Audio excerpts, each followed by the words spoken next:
So listen, I was just listening to the actual Thriller song, the full song, and before that, I watched the full Thriller video.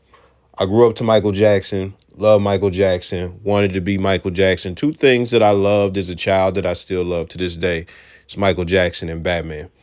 But the thing as well is, I make music, and on top of making music, I love music. Like I don't even really like I'm not and you got to understand cuz everybody who don't make music, they think everybody that make music is trying to make it and trying to be the biggest star. I don't give a fuck about none of that. I just like making music. But the thing about when I listen to this is once I'm done binging any Michael Jackson music, especially 80s, 70s Michael Jackson music, early 90s as well, because that's where I really grew up and stuff like that. I get brought back to reality, and I am saddened at the state that music is currently in and where it has went. And I'm talking about the whole spectrum of American music. And what I say in my mind is that we are never going to get anything close to another Thriller. And I'm going to explain why in this video. Now, before I get into it, please put a like on the video. But outside of that like, the one thing I want you to understand is I'm not talking about somebody filling his shoes. I'm not talking about somebody going and making another horror movie song or anything like that. I'm talking about somebody doing something creative that is festive, that may play on like Christmas, kind of like how Mariah Carey did this Christmas, or even Halloween, or whatever the fuck, Easter, I don't care what it is, or even superheroes, whatever it might be. Something that people are very into as far as the masses is something that we are either entertained by or partake in, things of that nature. But even if you take that aspect away of it being attached to a holiday or an event or something like that, even if you take that away, just a conceptual song that has nothing to do with love necessarily, nothing that has to do with, killing or murder, anything like that. But it's just creative, but still a hit, still a hit, still a hit, and it's fun. So I want you to keep a lot of those things in mind when I'm talking about this, because that's what I'm talking about. So in your mind, you can think, oh yeah, something like another horror movie song or a good Christmas song or something like that. If you're shallow minded and you can't really grasp what I'm saying, but if you can really grasp what I'm saying, a fun conceptual song that is creative that everybody everywhere loves. So that's what I'm talking about for the people who have depth and things like that. Let's get into it. So this is the first reason that this will be damn near impossible for it to happen again. Fun. Fun has been taken out of the game. Fun and just childishness and childlike shit has been taken out of the game. Everything is too mature. Everything is so serious. Bruno Mars is the closest thing I can think of, him and Jason Derulo maybe, to fun artists. Fun artists. But when I say fun is gone, this is what fun is replaced with. Fun is replaced with a lot of sexual, raunchy lyrics, videos, dancing, things of that nature. That is what is on the forefront, and that is what is. And when you get past that, because you could say, okay, even on some rap shit, like violence is a part of the fun and stuff like that. It's just a bunch of negative shit.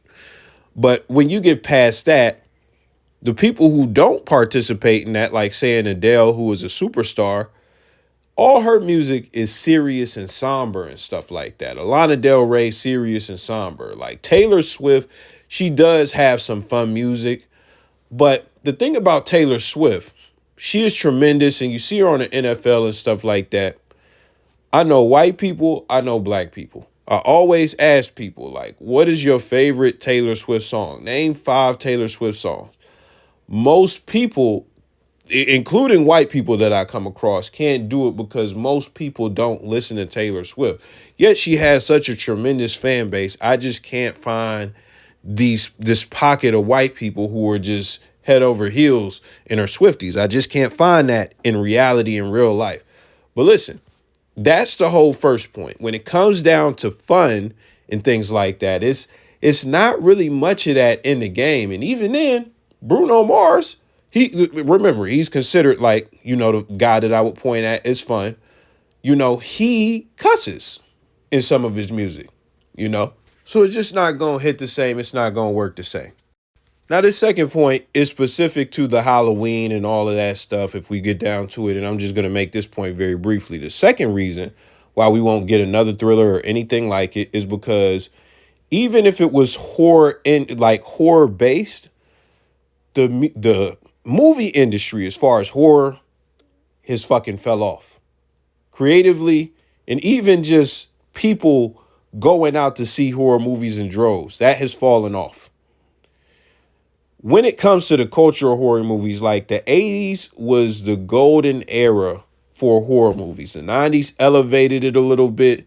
The 2000s kind of transformed it. And then when we get to the 2010s, it's dead. It's dead. That's when you get the really bloody stuff, the Turistas, the Saws, and it's not what it was. You don't get the, serial killer that you used to get in a mask, as far as Jason, Freddy, Michael Myers. You don't get any iconic figures, after the 2000s. The Saw, he was in the Saw little dummy, he was in the 2000s. When you look at the 2010s, we didn't get anything new. We didn't get anything new and iconic. They brought it back. And when you look at Thriller, they had Vincent Price on there. Vincent Price was the man when it came to horror movies. And then when you look past him, who else was the man? You had Stephen King. We don't have any Stephen Kings or Vincent Prices when it comes to horror movies now. And when you look at the movie industry, the thing that's really fucked up the movie industry is franchises. I point and blame Fast and the Furious first, and then Marvel, as far as Disney, second, because they have milked franchises to death.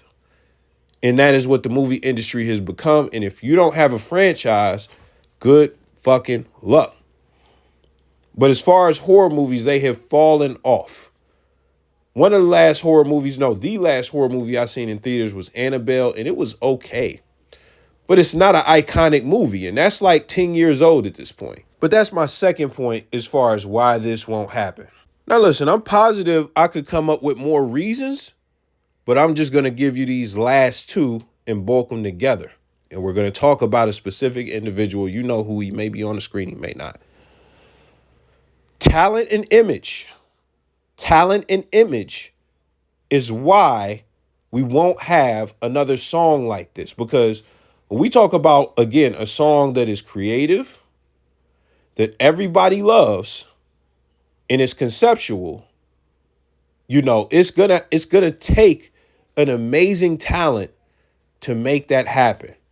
Somebody that families could love, that even adults like me and you could love, who listen to killer music from rappers and all this shit. It's got to take somebody like that. Now, again, Bruno Mars would honestly be the best candidate. But when you look at what Thriller had, one of the aspects is dancing. Bruno Mars is not really a great dancer or nothing like that.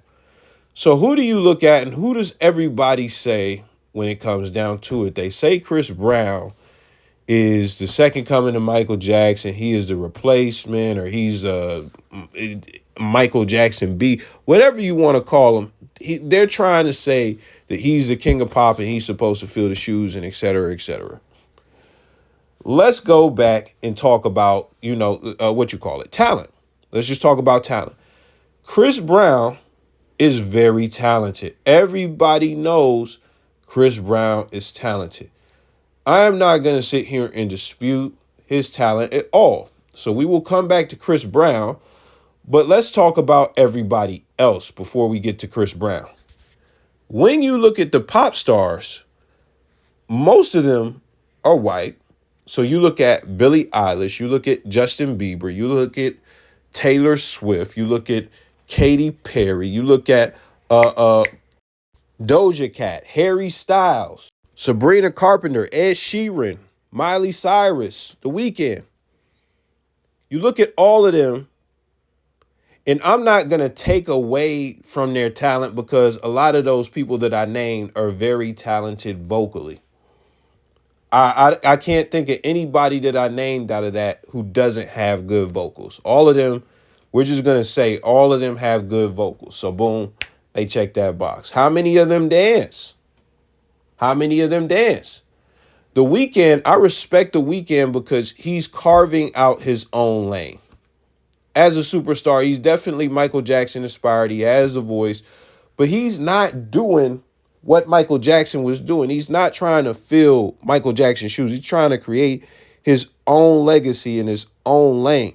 So that I respect. Doja Cat, I think, is the best female rapper, honestly, as far as like talent, being able to sing and, bruh, just wildly talented. But when it comes to dancing and things like that, she does choreography and stuff like that.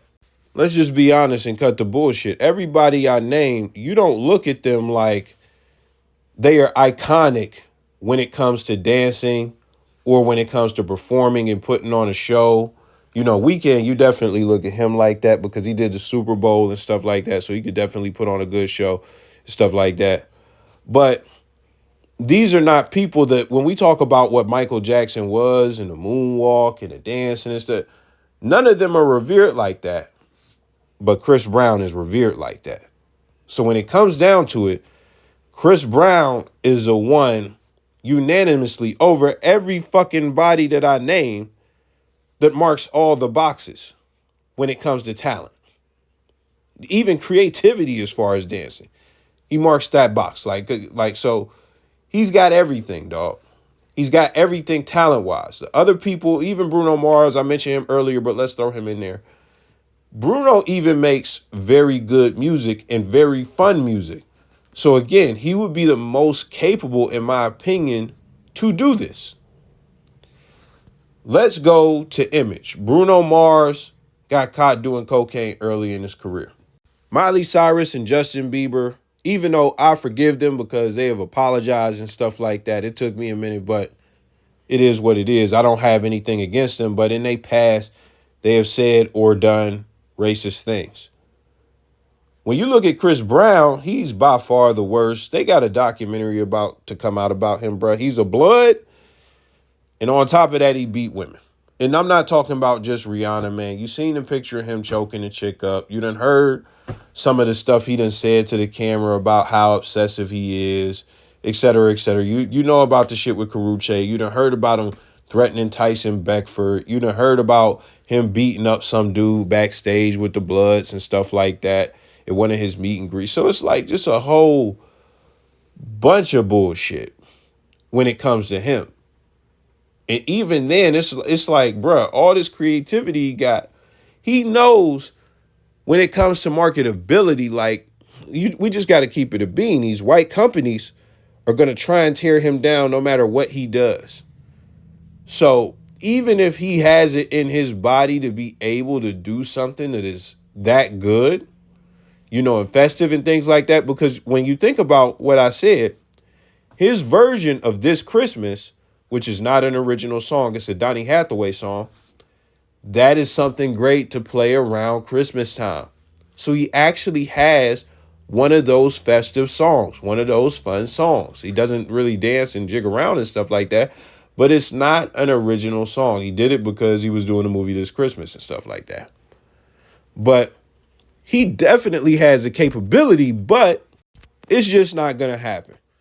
And the last thing I'm going to say, man, and I'm going to keep it real, I blame a lot of this on the popularity of rap. And not just the popularity of rap, but what we, me included, have supported as far as rap is concerned. Us supporting years of all this genocidal fucking I'm gonna kill niggas and sell drugs ass shit that these niggas been pushing, this raunchy Uchi Wally bang bang, all the way to today. It's 5 p.m. outside, 98 degrees, ain't no nigga ain't got me, all that shit that's going on. That wet ass pussy, WAP, all that. We are to blame for that. And the popularity of that makes people want to infuse that shit with other genres like R&B. R&B is fucking, I don't want to say that it's dead because they still making good music, but the love in R&B is dead. And even though y'all fucking saying all this shit about Diddy and he got this case, Diddy was fighting for R&B for the past at least 5 years, bro. The nigga was making PSAs like, bro, where is the love at? Y'all not really loving these women. And these women not loving these dudes. Fuck all this savage shit y'all talking about. Fuck all that, bro. Let's get back to the love. And that's what it is, man. Rap has really sucked a lot of the soul out of a lot of music as far as like just the culture is created. And even then, I'm not even going to go too deep, but it's actually impacted the hood. Y'all love to think that rap has no effect on anything. But trust me, man, like the Chicago drill rapper shit, that shit has impacted the world. The shit that's going on in the UK to Jacksonville and stuff like that. Yeah, there's always been crime and stuff like that. But the rap element has definitely taken it to a different height. So with that being said, that's it, man. That's why we not getting another motherfucking Thriller, man. Let me know your thoughts. I am gone.